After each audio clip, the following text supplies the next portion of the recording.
Afternoon, everybody. It's Drew Lentz, the wireless nerd. It's 5 o'clock on April 9th, my daughter's birthday today. One of my wonderful daughters is having a wonderful birthday today. So, very fantastic day for me. I hope everyone's having as fun of a day as I am today. I'm going to give it a couple minutes here to get started, see if we can get some viewers on so we can get some questions going back and forth. But a lot going on. You know, I started to take notes for what the show was going to be this week. And as I started adding to them, I was like, man, there really is a lot going on. It's been an interesting 7 days since the last update, but that's okay. Lots of fun things. You know, I got invited to a field day. There's a company down here called VTX1, which is a local ILEC and CLEC and wireless ISP. They invited me to come out and see what they were doing with equipment from Toronto Wireless, and it blew me away. I had a really good time out there looking at this equipment, getting hands-on with it. So I have a whole featurette coming about that. I'm going to drop that on Friday. I think Friday, maybe Monday, there's a special episode I'm doing. I want to put the finishing touches on it. But just to talk about, you know, from a relevant perspective, what's going on there, got hands-on with that, and that opened up just a whole bunch of other fun things. Got to see some old friends and people I worked with at different companies before.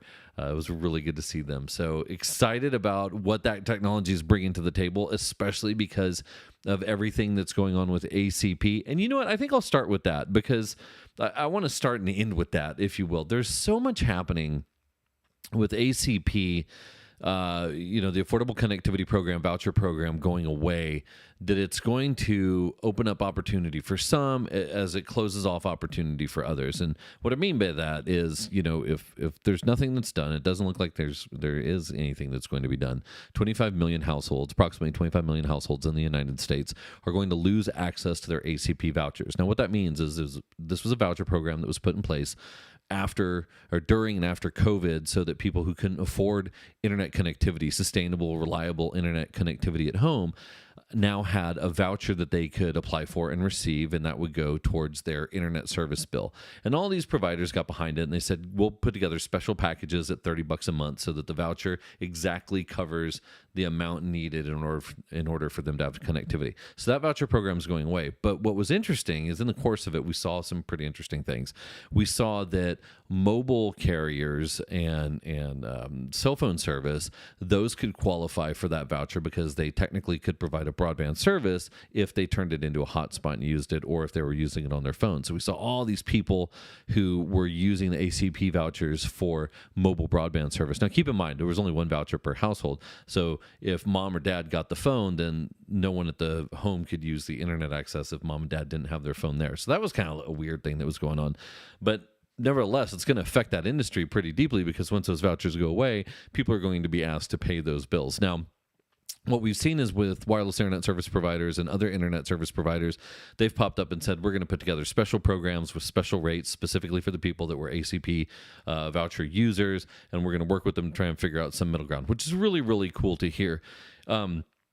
It really is a thorn in my side, though, thinking about all of the stuff that could have been done by cities and counties and municipalities and school districts. And you guys have heard me just like rant about this, where the time to spend the money and invest in the infrastructure is now past. And now we're back at square one when COVID started and people couldn't afford connectivity and there was no municipal connectivity to provide them. We're back there again. And that's that part where the opportunity for the vouchers is closed, but the opportunity to provide that connectivity at a municipality level, at a school district level, at a community level is now once again sitting in front of people saying, hey, here we are. Here's an option to provide connectivity that does not have to rely on fiber. You can do this with wireless, especially with some of the things that are coming out, especially with some of the technology that's available today.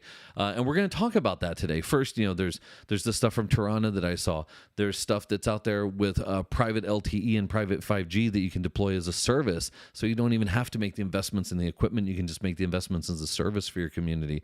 There's, I had a great interview today with the team from Ramen Networks about some of the new stuff that they're bringing to the table. You've got 60 gigahertz product that can give you gigabit links at, a fraction of the cost of what it used to be. So now, once again, we're sitting in a spot where people can make these these long-term investments to start to build up for their community networks, to build into their community. And so it's really, really exciting. That being said, today's episode is brought to you by one of those vendors, a company called Ramen Networks. And it's a company that I've become intimately familiar with over the last couple of months. Partho Mishra, who I met when he was doing some stuff with a program called Rasa, a product called Rasa that later sold to HPE before the acquisition of Cape Networks, which I was on the team from. It was just a great group of people getting together and making an incredible product that moved on. Well, now Partho's moved on and done all these great things, and so Ramen Networks is his next step with what he's doing. And this is network as a service, private LTE as a service, private 5G as a service, and you're going to learn more about that later, because after we're done doing the traditional wave stuff today, I'm going to show you a little video of me getting on a rooftop and working with the Ramen kit that they sent down. They sent me a network in a box. I had a really good time with it, and it was so simple to use, and I had a lot of fun doing it. And then you're going to hear an interview with Partho, a great exclusive interview he gave me. So just a fun, candid conversation about where they are. So today's episode brought to you by Ramen Networks. Stick around after the show, learn all about them. Fantastic. I appreciate their support. So jumping into waves today, we got a couple of viewers online. Fantastic. Let me see if I can, open up my little chat window here. Yeah, I always close it and I open it and I close it. Let's see if anybody's going to send us some chat messages. Oh, I have the little chat thing that will appear on the screen. If anyone wants to send a chat, I don't know. I don't remember how to work it, but if it pops up, maybe I'll turn it on.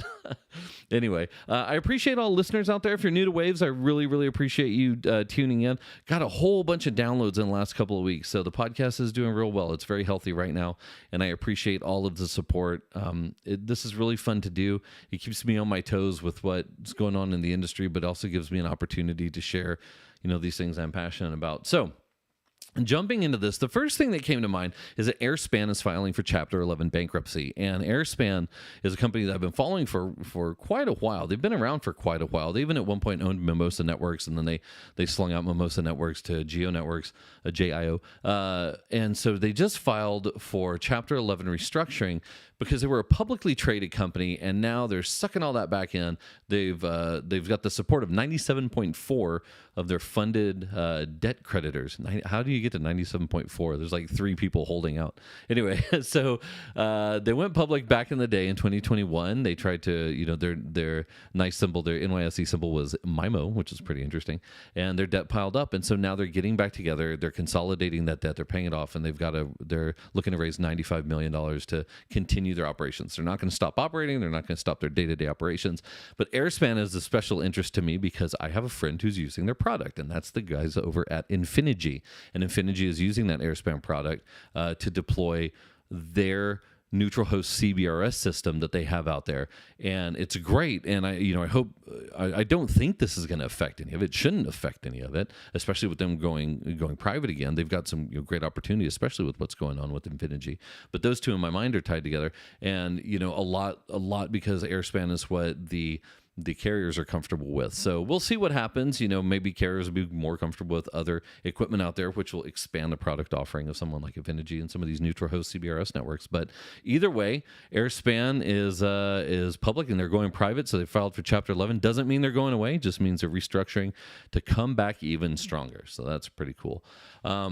Next up, speaking of new things that are coming out, Qualcomm had this really cool announcement yesterday and then today. They've expanded their portfolio with their IoT solutions, and they have an introduction of a new micropower Wi-Fi chip and an updated robotics development platform. This is a QCC 730. It's supposed to reduce, let me read this. Qualcomm claims the chip can transmit data with up to 88% less power than previous generations. So you're talking a Wi-Fi chipset with 88% less power for their IoT applications. This new level of efficiency could extend the battery life of various Wi-Fi connected devices. It supports Wi-Fi 6 standards for improved range and throughput.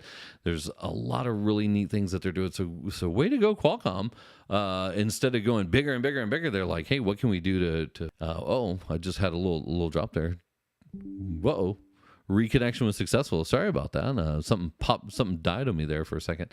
Qualcomm claims the chip can transmit with up to 88% less power than previous generations, and it's got integration with Matter, smart home connectivity standard. It even has ports for up to, I believe, 8 cameras for camera sensors. The RB3 Gen 2 robotics platform. It's got some crazy stuff. So go look it up. Yeah, the platform supports multiple 8 megapixel plus camera sensors for computer vision. Other features include Wi-Fi 6E, Bluetooth 5.2, and LE audio for enhanced audio quality. So if you're interested in a developmental chip, something like this, go check out this new chip from Qualcomm. Pretty cool to see them doing something with this. That RB3 Gen 2 robotics platform and their system on chip with the QCC 730. So good job, Qualcomm. Way to push this in a really cool direction. I can't wait to see what this enables, because anytime you get a chipset manufacturer, chip manufacturer, silicon manufacturer who's doing something like this, then all this cool development comes right up behind it. So that's going to be pretty neat to see. So that's going on. Speaking of what's coming up, let's see. The moonshot. There's a DoD moonshot. So I was reading Fierce Network and Fierce Wireless, and they were talking about the DoD and the National Information, the NTIA, National Information Telecommunications Administration, with participation from academia and the industry, is focused on 3.1 to 3.45 gigahertz. So some new spectrum might be coming to us. This is the Emerging Mid-Band Radar Spectrum Sharing, EMBRSS, and the Partnering on Advanced and Holistic Spectrum Solutions, or PATHS, PATHSS, PATHS. Either way, it's a good sign. They're saying that, they don't know how they're going to do spectrum sharing with the Department of Defense, but they're willing to take a look at it, and it's not impossible. It's like the little GIF. So you're saying that there's a chance, right? Dynamic spectrum sharing could be the keys to unlock 3.1 to 3.45. So they're talking about some changes to CBRS and then adding some additional spectrum in there. So obviously no date of when this is going to happen, but this is part of Biden administration's national spectrum strategy for implementation. And so for the EMB RSS and the Embarrass, EMB RSS, Embarrass. That's interesting. There's no A in there, but that's quite a naming scheme they've got there. It's going to take 12 to 18 months to study all of this and come up with some answers, but they hope that something is going to happen. Someone here is quoted as saying, "We're all going to do a little bit of, be a little bit uncomfortable with this, but it's something that they could work out. We're going to have to challenge each other. We're going to have to push each other. We're going to have to focus in a way that we have not focused before in order for the Department of Defense and the industry to work together." So that's interesting. But great article by Fierce Network and Fierce Wireless. Monica Alivan. Good job reporting on that. It's pretty cool. So that was announced this morning. So exciting to hear new spectrum. I love the whole spectrum as a service thing, and I love the whole SaaS model and being able to do this. Any day now, we're going to start using AFC. At 6 gigahertz as soon as all that becomes available. I know Tirana's got their first license on that, but can't wait for the rest of the world to be able to experience 6 gigahertz with AFC. It'll be really cool to see. Can't wait to see what comes out of there. Let's see what else we got here. We've got the AT&T hack. That was pretty interesting information. Lots of stuff going on there. 73 million pieces of information, or 73 million customers. Let me go back and let me read this. It's AT&T resets passcodes after a data breach affecting 73 million people. 7.6 million current AT&T customers and 65.4 million former account holders were affected. AT&T will be offering credit monitoring where applicable, but even down to PIN codes. So that's kind of interesting. So make sure you change your account numbers, your passcodes. This was a customer's full name, email address, mailing address, social security number, phone number, date of birth, AT&T account number, and passcode. So that 4-digit or 5-digit, 6-digit code that you use to check your voicemail or to get into your account, if you're an AT&T customer, make sure you change that. Be ready to change that. Not a good day for AT&T there. And we haven't done a lot about talking about security and some of the things that are happening in the security aspect, but that's definitely, there's always to be on the lookout for that. Speaking of things to be on the lookout for, Wi-Fi Now is coming up in beautiful Sarasota, Florida. Let me type something in here. So the Wi-Fi Now, was it the Wi-Fi World Conference 24 World Congress in 24 is coming up, Sarasota, April 22nd through 24th. I have plans to be there. I hope to see everybody there. I think it's going to be fantastic. I'm going to try and jump out there and have a good time with everyone. So thanks again, Klaus, for that invite. I did mention my promo code in the last podcast. I don't know how many people took advantage of it. I do need to catch up with Klaus. There might be some left. And if you're looking to go to Wi-Fi World Congress, Let me see if I can find my promo code real quick here again. And you want to save 50% off your ticket, then I have a code for you. Let me see if I can get this right here. Drew's magical code is somewhere in here. There we go. You ready? Here we go. Capital W, capital W, capital C, capital S, as in Sarasota, capital D for Drew 50. WWC Sarasota Drew 50. WWC Sarasota Drew 50 will get you 50% off of your tickets at the Wi-Fi Now Wi-Fi World Congress in Sarasota. So go use the code. I know a couple people have taken advantage of it. Very cool. Happy that we could pass that on to you. Hope everyone takes advantage of it, and then maybe Klaus will give you some more codes. But try and make plans to get out there. If Wi-Fi is your thing, you are going to be in good company. There's going to be a lot of people there. Now, this one is always a little bit different, right? You've got WLPC, which is like roll up your sleeves and get down and dirty and hang out with the nerds and do nerd stuff. And then you've got the Wi-Fi Now Wi-Fi World Congress, which is, I would say, more collared shirts than it is T-shirts. But it's a lot of people who are making things happen in the industry. It's a great group of people that are there. It's people that you want to rub shoulders with if you're in the Wi-Fi industry and if you're trying to get something done and if you're trying to learn about the industry and where it's going. That is definitely a spot to be there. Shisar Gupta, the Senior Director of Product Management from Qualcomm, will be there. So if you're interested in that new chip, he's definitely somebody to talk to. Dan Klimke from NetAlly, one of our proud sponsors here at Waves, will be there. Iran Dor, VP of Product from Pavlov Media, will be there. You can ask him all about what they're doing with their acquisition of Net Experience, which got a whole bunch of clicks on my LinkedIn when I mentioned that. So those guys will be out there. And let's see, what else we got? From the FCC chair, Miss Jessica Rosenworcel, rejected calls to impose universal service fees on broadband. Interesting thing here, because you would think that, in my simple mind, if you add USF to broadband fees, then that's just going to create a bigger bank account for USF to do more good with USF. But she's turning around saying we don't want to knock the system. It's already working well the way that it is right now. We don't want to increase broadband fees any more than that they already are. It's an $8 billion a year fund that the USF has. It funds programs such as Lifeline discounts, Rural Digital Opportunity Funds, the RDOF for ISPs, and any of these phone companies are paying a percentage of their revenue into the fund. Telcos generally pass those fees on to customers with the U.S. Universal Service Line on their telephone bills. So they don't want to do that. The chair fears that there would be major upheaval of this if it takes place. So interesting. I don't really know how I feel about that. Don't have an opinion either way, but I do want to look into it a little bit more. I'm curious what you think. Is that a good thing or is it a bad thing? Adding broadband to USF, I mean, it seems like it would add a whole bunch more money to USF. But then again, do you want the government to have a whole bunch of more money? Because have they proven that they're good with spending the money? I don't know. That's an answer that we can talk about at Wi-Fi Now. I'm sure Klaus has a great opinion on that. Klaus has lots of great opinions. Klaus has lots of opinions, period. So so I love to get in a corner with him. It's a lot of fun. So that's interesting, not adding to USF with broadband. So we'll see where that goes. Now, that's right on the heels of the net neutrality stuff, trying to put net neutrality back in and say, hey, you can't limit speeds, you can't limit access, so on and so forth. So interesting to see what goes on there. The FCC's really got their work cut out for them.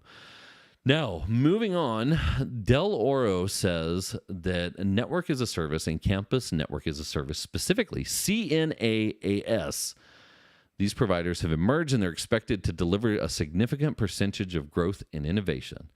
Sion Morgan, the Del Oro researcher, says that these CNaaS provider revenues for companies such as Meter, Join Digital, Nile, and others may not be big just yet, but this is a high growth segment and there's a lot of potential. Their CNaaS business models stand out because they're based on delivering specific outcomes to clients. That means this is also implicitly about delivering a guaranteed level of service. So this is the whole network as a service model. Hey, you don't pay for necessarily for the equipment. You don't tell us what equipment to put in or what switches or any of that. You just tell us what you want your users to do, and we'll sign an agreement saying that this is their SLA, this is what they get, and we'll just make sure that it all works on the back end and your customers are happy. Now, this is the mantra that Meter's speaking. This is what Nile is out there saying, is this should turn into something just as simple as water and electricity. When you move into a building, your internet should be the exact same thing, whether it's wired or whether it's wireless or whether it's fiber, whatever it is. So Del Oro is recognizing this, saying that this is set to deliver over $600 million of revenue by 2027 and much more in contract value. This forecast has been raised in the current Del Oro report. Now, I don't know how that compares to Gartner. I don't have a login to Gartner, so if someone has one, please let me know. Or if someone from Gartner is listening, please feel free to chime in. I don't know how this is comparing across all the other analyst groups, but it was definitely interesting to see this pop up because it's giving life to some of this. Not that they needed it. I mean, Nile and Meter are doing a pretty good job by themselves. Meter is actually cranking up a lot on their advertising campaign. Been seeing a lot more coming across the feed in there. So they're creating the groundswell, which is really nice to see. But it's neat to see a whole kind of like a new segment of technology coming up. So this is an interesting way to do that. Now, before I jump over to this to a fun little video, I think that's all the what's new, what's now, and what's next that I have going on. Except I do want to end with this. I'm dumping my girlfriend because she hates Wi-Fi. So over kidspot.com.au, there's a story about someone who's asking the AITA, am I the annoying person? Am I the person because I'm dumping my girlfriend because she hates my Wi-Fi? But a month after she told me she was electromagnetic hypersensitive, she wants me to get rid of my router. And so he's going to dump his girlfriend. So I thought that was an interesting story to end with. I hope their relationship works out well. We'll see where it goes. Mark says, watching from up here in Dallas post-eclipse. The eclipse was pretty cool. Didn't notice any change in the number of bars that I had on my cell phone. There were no big projections or anything, but the eclipse is pretty cool. Down here in South Texas, we saw about 99%, 98%, 99% coverage on it. So it was pretty neat. Even with the sun hiding behind the clouds, it still popped its little pretty eclipse out on us. So anyway, all right. Well, that's what I got today for the 9th of April 9th, 2024. And what I'm going to do now, if you're listening on the podcast, I'm going to try and trim this out for you. But if you're watching on the video, check this out. I had the opportunity to work with today's sponsor of the program, which is Ramen Wireless. I talked to them about their product, and they assured me that it was one of the most simple things I've ever done. And instead of just talking about it, they sent me a kit. And I took the kit and I set it down on my kitchen counter and I unboxed it to make sure everything was there. And I was like, this is pretty cool. And I plugged it in and it worked here at the house. And it was very, very simple to use. eSIMs, let me just say the eSIMs are the future of all of this. First of all, eSIMs are incredible. And this is not news to anyone who's used it, but it's as simple as scanning a QR code on your phone and adding that eSIM and adding that extra service. And so that's what I did. But instead of doing it at my house, I went to our local convention center who hosts a number of events outdoors, and you'll see some video here in a second.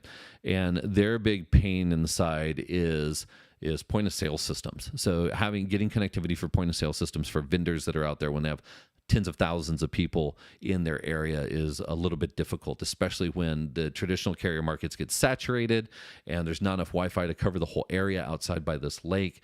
They had this huge band called Grupo Frontera, who's just from 10 minutes north of where I live right now. They did a free concert there, and it was awesome. And 7,000 people showed up, and all of the infrastructure just went eh. And so they're trying to figure out ways to solve that problem. And so the convention center director said, hey, what do you got? And I said, check this out. So I got up on the roof. And so I'm going to show you now what that looked like. So I'm going to go ahead and I'm going to cue this thing up, and we'll see how this video goes. It was a lot of fun. Check this out.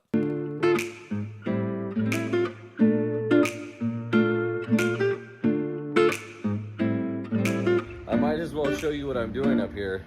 So I've got one of the Ramen outdoor eNode B sitting right behind me. It's pretty bright out here. And I've got just a temporary Ethernet cable running down into this box. And in this box, check it out. I've got some equipment in here. Pardon the ugliness, but all I'm doing is I've got a T-Mobile 5G unit that's plugged into a dual WAN router, which is plugged into a PoE switch, providing PoE up through there. So I'm backhauling it with T-Mobile 5G, providing access to this whole beautiful oval park in front of us over there. And I'll go back to T-Mobile. Yeah. All right, so I'm out here at the McAllen Convention Center, and I'm testing out a 4G private LTE solution from Ramen Networks. Now, I've got a radio that's mounted on the corner of this building right over there. It's a Embassy Suites hotel. They were kind enough to let me jump up on their rooftop this beautiful South Texas day. And I went ahead and I tested it. I got a whole bunch of different marks here all around this lake. I'm gonna plot those out. You'll see here where I've been. You'll see where I did these tests. And it's working so much better than I expected. Private LTE is really cool. I'm using CBRS Spectrum, 3500, somewhere around there, using the SAS to assign my frequency and my address. But everything seems to be working great. The beauty of this is that with a network as a service like Ramen offers, I don't have to worry about purchasing hardware. I don't have to worry about purchasing software. I just say, this is what I want, when I want it, how I need it, and everything works the way that it's supposed to. The back end to it is incredible. So the web browser-based interface, being able to add eSIMs, being able to remove or shut down devices, being able to provision devices, see what's going on with the radio, all of that's done via cloud dashboard by the Ramen Network. I added my cell phone, this iPhone that I'm recording this on, I added an eSIM to it. It's a quick scan of a QR code. I was online with about 40 seconds to go. I could see there was provision on the back end dashboard, and that was it, man. Then I just walked around the park. I made a couple FaceTime calls. I showed it off to the director here and the chief of operations and wowed them with the capabilities. So overall, it's been a pretty awesome day out here in the sun, enjoying this private LTE by Ramen. Very cool. It's right up there. I'll show you some zoomed in pictures over there, but what a great day to be outside enjoying some awesome wireless equipment.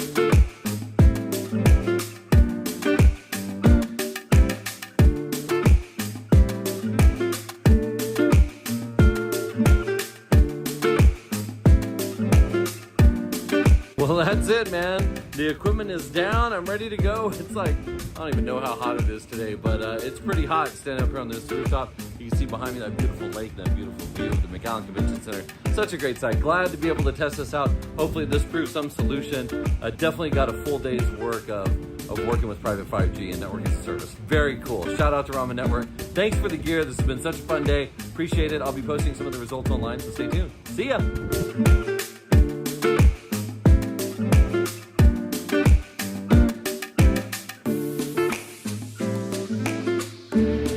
I feel like a Fremen trying to find a siege on these roofs. Oh my God.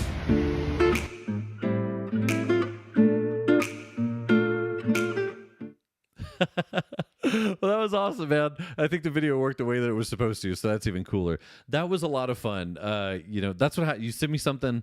You never know. You never know when I'm going to end up using it. That one was using T-Mobile as a backhaul, and a special shout out to the team over at Hamina, using their software to do a quick plot, understanding what that CBRS spectrum was going to look like and where my coverage was going to look like. And I got to say, it was for not adding any buildings or obstructions and just adding the down tilt in Hamina. It did an incredible job of almost like directly accurately, like perfectly accurately where I had certain levels of coverage. So if you're looking for a tool to do your design for CBRS, definitely look at the Hamina tool.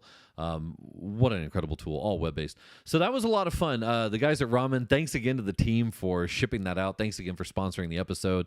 We're going to have a lot of fun. At the end of this month, I'm going to go to a couple of different cities down here in rural South Texas, and I'm going to take this to some of these markets that have been affected by the removal of the ACP voucher. I'm going to be working with a partner called Computer Solutions. They're an integrator based out of San Antonio, Texas. We're going to go hit some of these stops, and we're going to go to Carrizo Springs, Eagle Pass, Dilley, some of these spots that no one usually goes to. We're going to go show them what the power of private LTE and private 5G can do for their communities and for their municipalities. So once again, shout out to Ramen Networks sponsoring the episode. And with that, I'm going to drop in this interview now. So this is an interview with the CEO of Ramen talking about what he's doing, why he's doing it.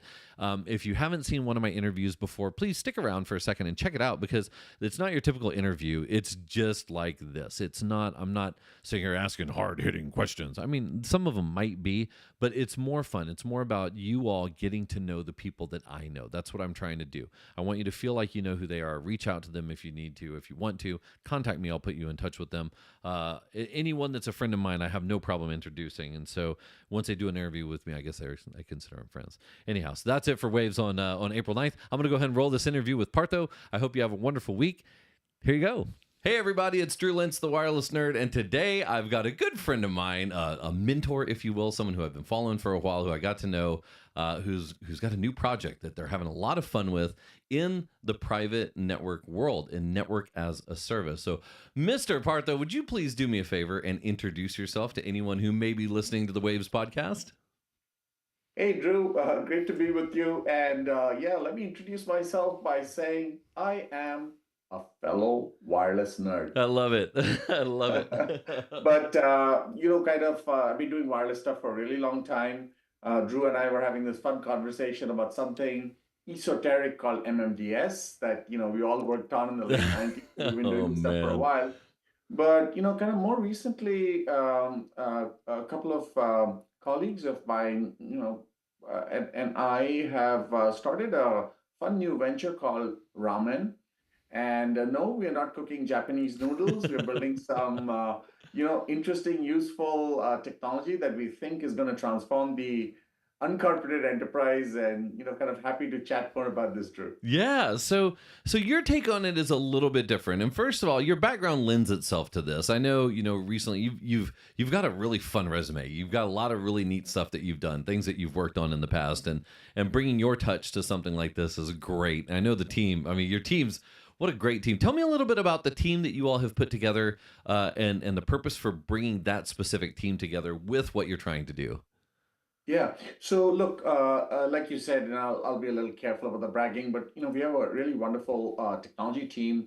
We have more than 100 US patents, and kind of worked on a lot of seminal wireless technologies, Wi-Fi from its very inception, MIMO, cellular. One of my co-founders, Sanjay, was VP at Qualcomm for 7 years. But I'll tell this a little bit from personal lens also. I was at NVIDIA just before I came to Ramen, and what an amazing company, and what an amazing leader. And within NVIDIA, what you could see a lot of kind of technologies that were going to transform the physical world. And so it was our conviction that if we, kind of looked at workflows in the uncorporated enterprise, that's just kind of a term we made up. It means like warehouses, I was factories, going to ask you what shipyards. you meant by that. So feel free, elaborate on what you mean by the uncarpeted I just enterprise. got tired of saying outdoor workyards, warehouses, factories, shipyards, I'd forget. So I said, I got to keep it simple. I was in Cisco, I was in Aruba. We worked inside for technology that made sense for office buildings. We're outside the four walls. And There so you that was go. the uncarpeted, that was the carpeted enterprise. We're now in the uncarpeted enterprise. So it's You just are kind of literally providing connectivity outside of the box, is what you're saying. This is that's right. fantastic. That's right. And so a big part of it was it was our conviction that because of the uh, technology adoption in this world, and particularly the idea of using artificial intelligence on massive scale. And artificial intelligence, spans everything from like, basic machine learning, taking data from sensors and Yeah. kind of using it, all the way through to, kind of robots and self-driving cars, that entire spectrum. Mhm. We thought that there would be a complete transformation. And in order to make all that stuff work, it's stating the obvious, you need to have extremely reliable infrastructure. And that's a big piece of, kind of what we've been working on at Ramen. One of the things you and I had talked about earlier is your work that you've done in agriculture, and such a fun place. I live in an area that's very ag friendly. I live down here in South Texas, and there's agricultures everywhere. And when you think about the connected world, and you think about artificial intelligence and places that it can help, agriculture is not something that immediately comes to mind, because you think about disparate connectivity. You think about devices and soil sensors and tractors and implements that are so far from being something you would think of as a connected device, until lately, John Deere, for example, coming up with, they've got their whole connected thing that they're doing also. But talk a little bit about that. Talk a little bit about that, because that connectivity, you're not going to be running fiber optic cables through a field, and you're not going to be running fiber optic cables to all these different sensors to get that data. And that, if you're focusing on that uncarpeted space, that outside of the box space, you really want to make sure that you've got reliable connectivity. And so what makes yours different than anybody else? I mean, I can go down and I could go buy an LTE, an eNode B, and flip it on and have some fun with it, and it's a pain in the butt. What makes Ramen's solution different? And talk a little bit about as a service and why you chose to go with the as a service model. All really good questions. So look, kind of from a offering perspective, our focus has been to build something that's easy to consume, that's easy to deploy, that's easy to operate. Now, I Okay. realize everyone says that, but you and I know that you do even like a basic, kind of Wi-Fi deployment, you go back after like, 3 years and, a lot of stuff ain't working. I mean, you have like access points that were installed upside down. There were like, some that are powered off and so forth. So in this world, you talked specifically of agriculture. In this world, our worldview was that we need to make it such that the technology can be, number one, deployed very easily. Yep. We cannot have like a classical cellular, like, 6 month, do a site survey, do this, do that. It should be like push button, just go out there and deploy, and it's got to work. I mean, the reliability has got to be like, 99 point some number of nines, right? Yeah. So this is one. The second thing was, how do you make it such that if you need to, and this goes hand in hand with some of the things we were talking about with AI, wheel in a network and take it out again. So you can almost imagine that, an automated tractor, a robotic tractor, brings in its own network. Yeah. While it's working on the farms for a day or two. That's right.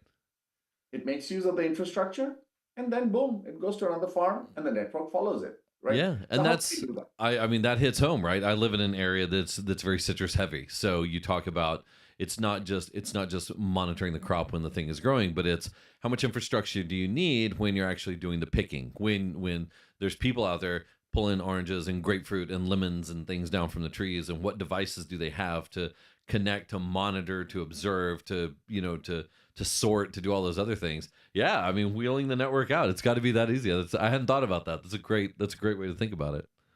And back to kind of the question of what you said, how do you get like access? Who's going to run fiber optic cable to the farms and so on? So look, I mean, one of our approaches has been, hey, you know what? Leverage the best technology that's out there. So when we were getting started, we were kind of playing around with Starlink. It had just come out. And lo and behold, we found that coverage was pretty good all around the US. And Drew, you and I have both been through the whole Wi-Fi kind of cycle.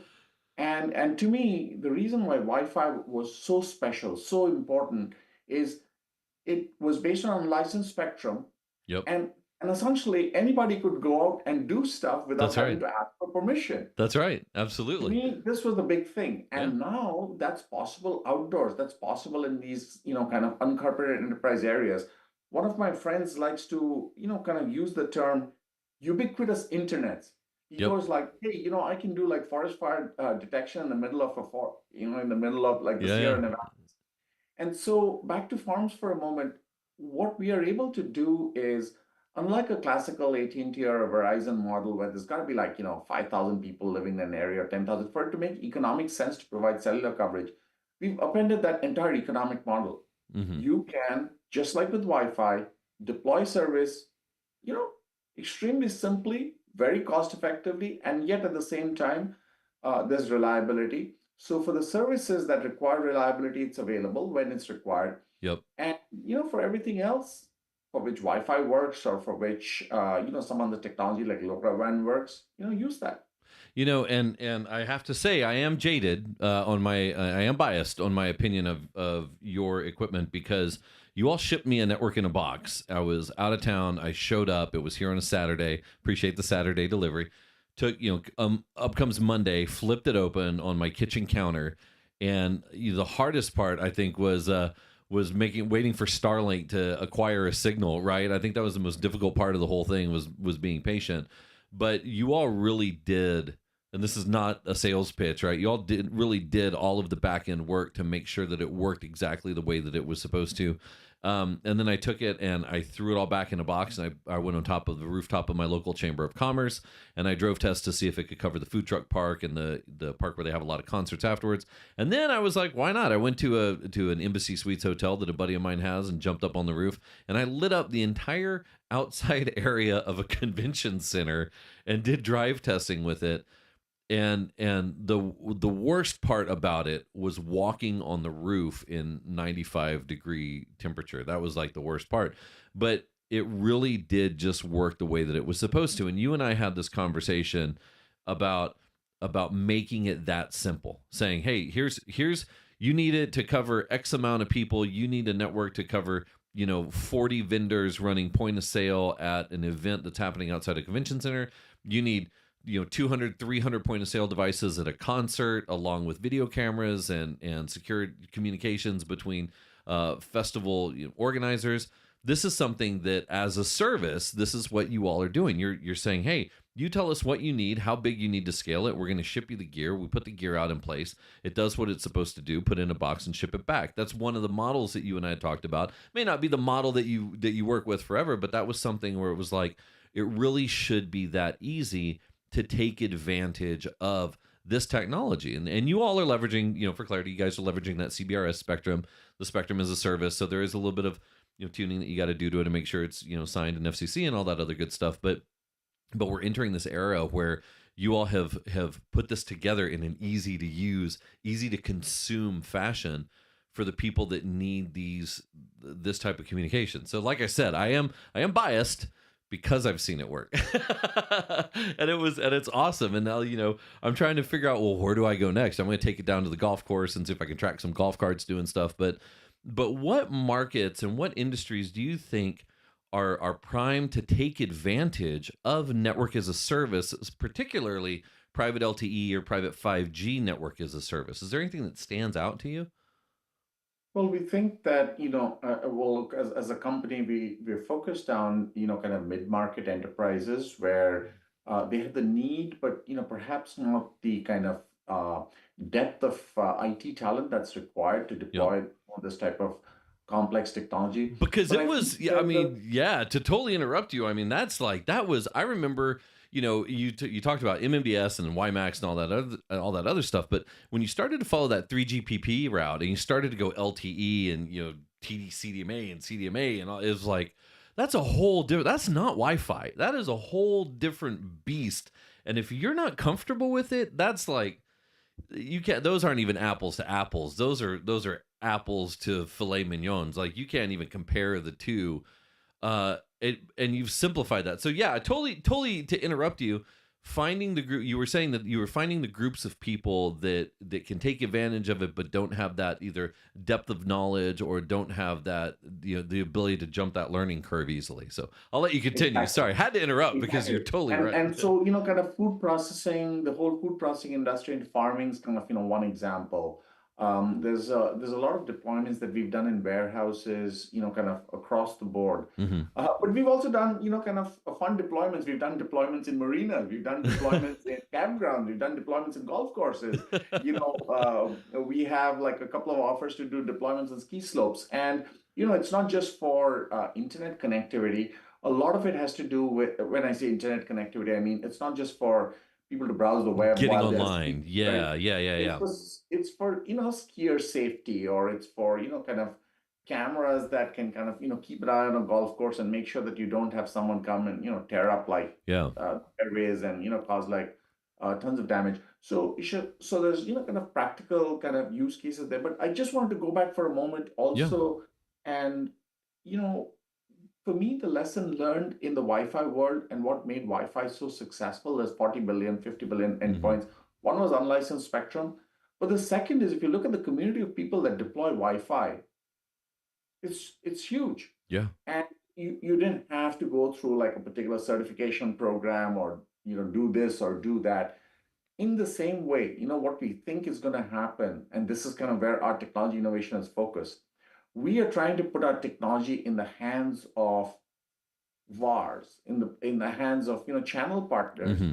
who can essentially use electricians to go out and do the deployment. Hmm. And then, a lot of the deployment technology is all centered around auto configuration, cloud controls, and you don't really need to configure a lot of stuff. It just sort of, like you were saying, works. Yeah. And so what we see happening is that increases the velocity of the deployments. And we think that's what's most important, because look, seeing is believing. People don't deploy technology because it sounds cool, or they want to see, what does it do for me? Yeah. Does it solve my problem easily? Exactly. Exactly. And so, just today, we were out at a, kind of a packing facility in Central California. And this is for a very well-known brand, so I'm not going to, name them. That's fine. But, they have a very practical use case. They have greenhouses, they grow saplings in them, and someone breaks in and steals the saplings or damages them. Hmm. and they need to detect that that's happening. And their idea was, we told them, hey, you can do that with cameras plus AI plus Yeah. wireless connectivity. And they're like, can you do that for us? And we're like, yeah, sure. We're like, you're thinking like what, months? And they're like, no, can you do it in 2 weeks? Yeah, it's so simple to deploy. And you and I had talked about this also about the use case in education. I just I've got a consulting company called Frontera that's been around for a while, and we did a deployment using similar technology for a school district here in Texas, Nacogdoches ISD, where we looked at doing this for school connectivity, and basically range. We're not talking miles and miles of range, depending on how you configure it, but we were looking at a mile from the campus, anything around a mile from the school, and being able to deliver the services in home using an in home, specifically a Category 6 in home device. Antennas, blah blah blah. But then you start to look at what the capability of it is, and it's not just delivering that in home service. Then it was, well, wait a minute, if you're covering my whole campus, then that means I can monitor my call boxes and my blue light, stuff. I can put video cameras and surveillance. I can put traffic sensors. I can do all these different, I can monitor my solar panel, array that's in the back. I can put the stuff on the roof. When you start to open up the opportunity for people to have that ubiquitous connectivity, it's really, really cool because they start to think about what they can get connected. When you go, yeah, if you can connect anything, what would you connect? And it really starts to get their mind going. And I think part of that also has to do with how simple it is, because if it's a pain in the ass to get into, nobody's going to want to do it. So before I let you go, what I do want you to talk about, because it leads right into this, is why the name ramen? What's the story there? We get a lot of that. One of my co-founders, Sanjay Kasturia, when he was in grad school, lived on ramen, and in his mind, this is something that's good for you. It's quick, it's easy, and it's affordable. That's awesome, and I think you guys have done a bang up job with that. I've enjoyed it. I'm as what I'm doing here in South Texas towards the end of May. So depending on when this airs, towards the end of May, I'm going to be driving around to a bunch of really disconnected areas down here in South Texas, south of San Antonio, where I live, and so we're going to hit Dilley and Carrizo Springs and Eagle Pass and some of these areas where connectivity isn't the first thing that comes to mind. These are markets that are largely unseen by whichever carriers are in place. And granted, Starlink gives you the ability to get into it, but they're not dispersing the signal any or distributing the signal in any way. And I always think about water. I think about sprinklers. I think about water lines, and you can run a water main to a city, but that doesn't mean that you're running sprinklers to water the field that you're supposed to. So making sure that this is easy for people to connect to, I'm going to take that story to the street. We're going to put the screws to this. I mean, you sent me the kit so I could have some fun with it. So we're really going to have some good times there. I do have to say that your software is it's really easy to use, and it looks great, and it feels great, and it works the way that it's supposed to, which makes my life easier. It allows me to just go demo it. But the fact that you didn't just do that for me to go demo, the fact that you're doing that for the customers is really cool, because whether they're administrating it or they're paying someone else to do it, or they're just buying it 100% as a service or using it as a service, I think that you are starting to bridge that gap where you can get that private LTE, that private 5G into the same realm as Wi-Fi, making it easy enough to use. So that's awesome, man. I'm a huge, that. I mean, this is part of the problem when you're interviewing friends. I'm a huge fan. You're also a friend, so it's really cool. I'm genuinely excited about your product and about what you're doing. Before I say our sign offs, what is there anything else that you want to share? I mean, is there what's next for you guys? I mean, you're still relatively young as a company goes. You've got a hell of a team. I guess there's not a lot you could talk about because you're still in that. You guys are like right in that upward trajectory right now. But what's coming up in the next couple of months for you all? Well, look, I mean, we were laser focused on customer insertions and, kind of getting that done. And I know that sounds a little kind of, salesy, but it's important, right? Yes, of course. Not just as a startup, not just for financial reasons, but also proof of the pudding and the eating, right? I so appreciate the fact that you kind of took our solution, kicked it in the tires, gave us great feedback. And, look, I mean, when we have 1,000 people do that and tell us it all works, well, that's when it really works, right? Yeah. So this is number one. But second, going back to kind of the vision of the company and what we set out to do, again, we think that AI is going to be transformative for this physical world that we live in. Hmm. Some people call it AI interpreting the physical world, Yeah, and AI centers around data. AI is useless without data. that's right. Data comes from sensors. Sensors are cameras, audio sensors, and so forth.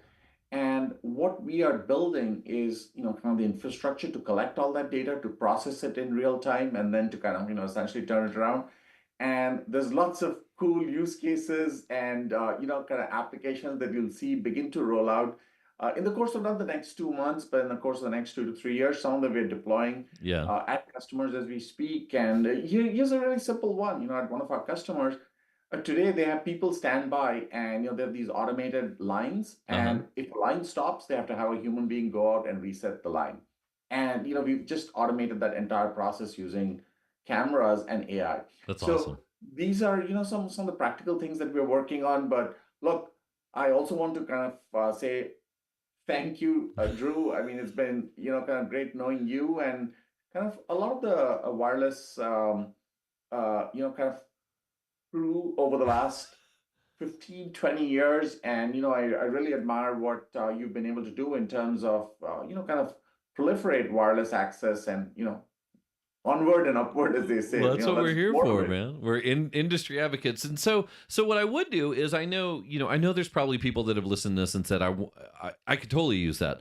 If this is something that they could totally use, can you tell me just real quick, how would someone go about getting in touch with you if they're interested? I mean, what's the best way to? I mean, WhatsApp or an email or a text message or website? What's the easiest way for someone to get in touch with you if they want to kick the tires on this? Look, we are a startup. We are extremely unbureaucratic. All you need to do is send an email to sales@rameninc.com, or if you prefer, come to the website, and there's a button, click on it, and we'll get right back in touch with you. And I assure you that we will respond in a day or two, Yeah. and we'll follow up and make sure that we talk to you. And if our technology is the right fit for your problem, we'll find a way, just like we did with Drew, to get something out to you really quickly, so that you can kick the tires and figure it out on your own. Yeah, I mean, I sent you a message and you called me from an agriculture festival, so that was kind of fun. But also, if anyone listening needs some information, some direction on this, or if you want to see it or get firsthand use case, please let me know. Feel free to reach out to me. If you're listening to this, you probably know how to get a hold of me. If not, drew@drewlentz.com, or find me at Wireless Nerd. I'll be happy to introduce you over to the team. But for now, I think part that's great. I feel like I talk to you every week, man. I enjoy our conversations, and I'm so excited for you. I love. You give me that whole feeling of being back in the startup game. So it's so much fun to listen to in a technology that is adjacent to Wi-Fi, but also that powers things, that gets out, that provides that connectivity and gets everything going the way that it needs to in order to process the data to get to AI. So that being said, I'm going to stop recording here in just a second, but I do appreciate your time, Partho. Thanks for joining us. Any last words, any last comments before I punch the stop button? No, a big thank you. Really fun being on this podcast, and I love listening to it, and really great fun to be on it for the first time. Awesome, man. Awesome. All right. We'll see you soon.